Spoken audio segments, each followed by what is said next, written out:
Through this project, I have my own field. In the past, in every tradition, we do not give land to women. I'm proud today.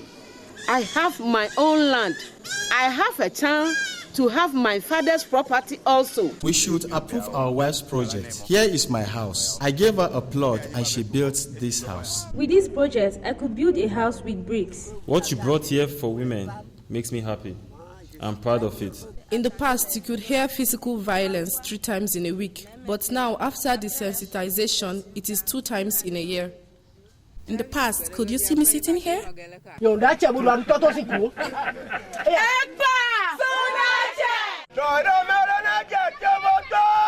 32 months after it started in 5 West African countries, the Women and Farmers Against Poverty in Africa, supported by the Dutch Ministry of Foreign Affairs and implemented by Women in Law and Development in Africa, WILDAF, West Africa Sub-Regional Office, and the Network of Farmers and Agricultural Producers Organizations of West Africa, is contributing to socio-economic change within rural populations of the project areas. We seized the opportunity of a call for proposals launched by the Dutch Ministry of Foreign Affairs to submit a proposal that enables us to work on the rights of women farmers and help them to be autonomous, not only at the economic level, but also to acquire some social autonomy. The West African Network of WILDAF FEDAF has members in 10 countries in the sub-region. Under the activities of the West African Women and Farmers Against Poverty project, 154 paralegals have been trained in the 5 countries of the project as at the end of 2014. WILDAF Ghana trained us at Kuforodia. When we returned to our community, we went to our chiefs and the elders and even assemblyman unit committee. We explained what they taught us to them. They also agreed to give a chance to buy our own land. We were trained at Note by WILDAF GF2D. We are back home. We pace up and down in the village. Beforehand, we did not know our rights, but now women know that their rights are necessary. How are you? We are fine. Thank you. And you? One of the issues was access of children to school. The nearest school is located at 2 kilometers, and there were also road accidents. That is why we decided to establish this kindergarten. Contribute to poverty reduction by supporting rural women to organize and act in order to benefit from their economic, social, and political rights on an equal basis with men. 79% of cases received were settled in accordance with legal principle. More than 1,400 women had access to land with secure title. 5,600 women had access to credits, seeds, technology, and other resources. If we have this result today, it is because we have not just trained paralegals and sent them to their villages to work, but there was also a coaching on daily basis in order to achieve these results. There was a need to put in place a mechanism of daily, quarterly, and biannual follow-up. The role of national networks consisted in being able to put in place a mechanism for follow-up every quarter to get off the ground. In addition, the sub-regional office has made a commitment to go to all the project areas at least once every semester. And these results, once they are achieved, there was a need to see to which extent beyond changes we were able to trigger in communities. They could be largely shared at sub-regional, regional, and international levels. It is the leadership of paralegals and members of community committees for defense of women's rights that is driving the transformation agenda towards empowerment of rural women. After a training workshop, women came to say there is equality between men and women. I said no. Since the time of our parents, we don't like that. But today, I'm proud. When I call farmers for meetings, they feel so reluctant to come and listen to education.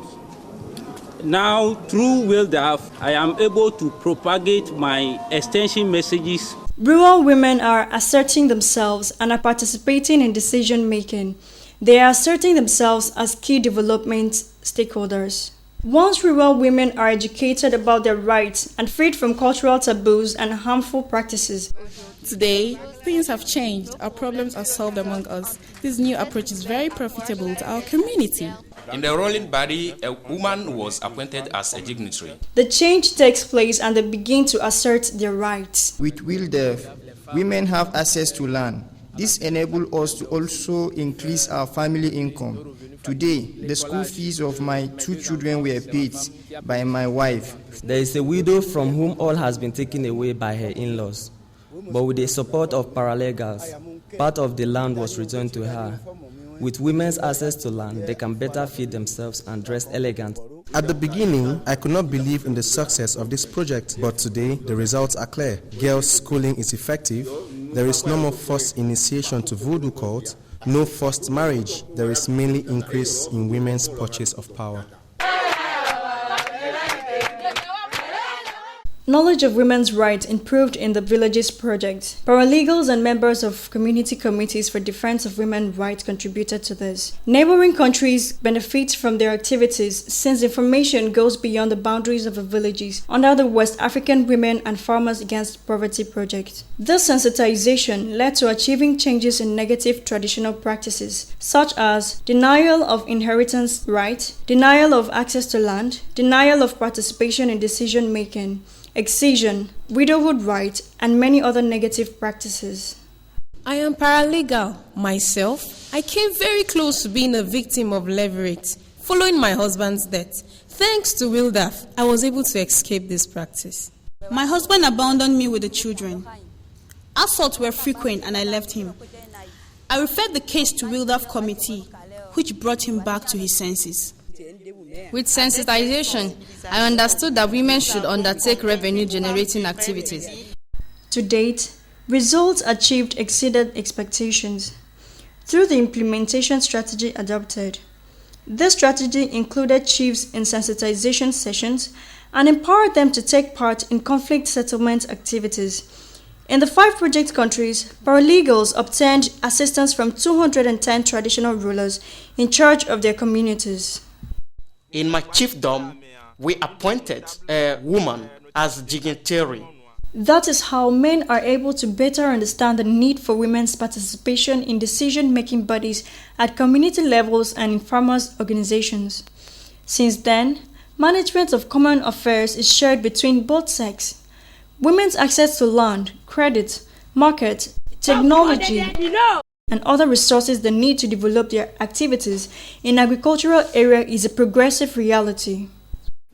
We women, we find our land that men give us for farming. One can see that in our village, almost all women have their grain lofts. In 4 community in Benin, women does not inherit, but today they know they must inherit, and they started having their part of land. Widows has become as our leader, who receives complaints from the community and who reconciles his sons and daughters. About 1,400 women had access to land with secure title for agricultural purposes. Over 5,000 had access to resources in the 5 project countries. This represents 80.92% of expected results by December 2015. This year, we have cooperatives in the village, a women's cooperative which earned an amount of 1 million CFA. There are mixed cooperatives. Beforehand, it was said that women do not have rights to credit. In microfinance institutions, we were told to bring our husbands before signing, and in the case the husband do not accept, they refuse. But now they accept that we sign ourselves credit agreements. In our cooperative, we earned 999,000 francs CFA. In Benin, Bethesda NGO granted credit of about 14 million francs CFA to 244 women. In Togo and in Anglophone countries, various types of resources in technology, fertilizers, pesticides, technical support were obtained. In Burkina Faso, Banque Populaire d'Épargne et de Crédit granted credit of 40 million francs CFA to 635 women farmers. Paralegals and members of committees continue to involve traditional rulers in conflict settlement processes. Subsequently, men are participating in and facilitating sessions on violence against women and as stakeholders in community conflict settlement bodies. On the whole, in the 5 countries of the Women and Farmers Against Poverty project in West Africa, 1,500 cases were fully settled out of 1,800 cases received. Now, when I pay visit to household, there is no longer dispute. Beforehand, we experienced physical violence. Now, this has decreased. Beating one's wife is not good. Even people of the neighboring village request a mediation in case of dispute. The catalyst of this change was the training of 160 women paralegals in the 5 countries. They are ordinary women living in their communities and willing to be messengers for and supporters of women's rights. They are supported by members of community committees for defense of women's rights established in each community. 271 women are presently active in the project countries. They have acquired capacity and knowledge about food security. The new rural women are showing signs of real prosperity in their communities. The specter of famine, malaria, marginalization of girls is now over. On the initiative of women, home is being modernized. I asked my husband to give me a place where I can build. He refused. I complained to the WILDAF committee. The family council reasoned with my husband. The council authorized me to build the hut you can see. Cement walls are emerging and corrugated iron roofs with a myriad of reflections are replacing old mud walls and the flammable thatch. Energy is in abundance. One could say they are a step ahead of towns. In the Rural Communities Project, women confirm and defend their leadership role. Paralegals were able, through their know-how, to assert themselves as leaders, as well as building the confidence of other women of the community. WILDAF enabled me to establish my leadership in my community so that I submitted my candidacy to the coming municipal elections. In all the 5 countries affected by the FLOW project, community committees are made up of over 50% of women. We also had a very important role to play in advocacy, to make the project known, make known the achievements, but also encourage other stakeholders at international level to do the same. At the level of the West African civil society, we have recently requested heads of state with respect to agriculture financing to fulfill the commitments they had made in 2003 in Maputo that 10% of financing should be devoted to agriculture. In order to strengthen the FLOW project results, WILDAF received additional funding dedicated to help beneficiaries to shift their agricultural groupings into cooperatives and enhance their access to agricultural technology, according to OHADA. It is expected that with the additional funds from FLOW, at least 50% of the beneficiary groups will improve their agricultural productivity by 20%. Results are encouraging. The OHADA agreement requests that the grouping should shift into cooperatives. WILDAF enable us to shift 5 groups into cooperatives. There are some groupings saying that they cannot move according to OHADA. They said that they did not know anything of that. But WILDAF made all efforts and we took inventory of 44 women's groupings. Out of the 44, there are 26 groupings that are in order. When the engineer came, he taught us how to make development. First, we were given posts, and he taught us how to put them by seed hole. Now, the rice has started growing and is blossoming. I am proud. I even no longer want to leave the field. Rains are scarce in our areas. With this development, seed hole formation techniques, with the 2 or 3 rains that we will have in the area, we could collect water in the holes and we will have a good yield. Advocacy for women's access to land, credit, technology, and other resources necessary at national level was conducted by national offices of WILDAF with the support of their women colleagues of ROPA of the 5 countries. We've already started achieving a number of results on the field in terms of transformation of relationships between men and women, in terms of enhancement of women's economy and financial autonomy. We intend to continue this action, which looks like a kind of work for ants. We need to build a prosperous Africa. Changes for a better world where men and women fully enjoy their rights are possible. Nothing is static. The gravity of sociocultural and other constraints to the effective enjoyment by women of their rights may fade, provided there is political will and commitment of adequate resources.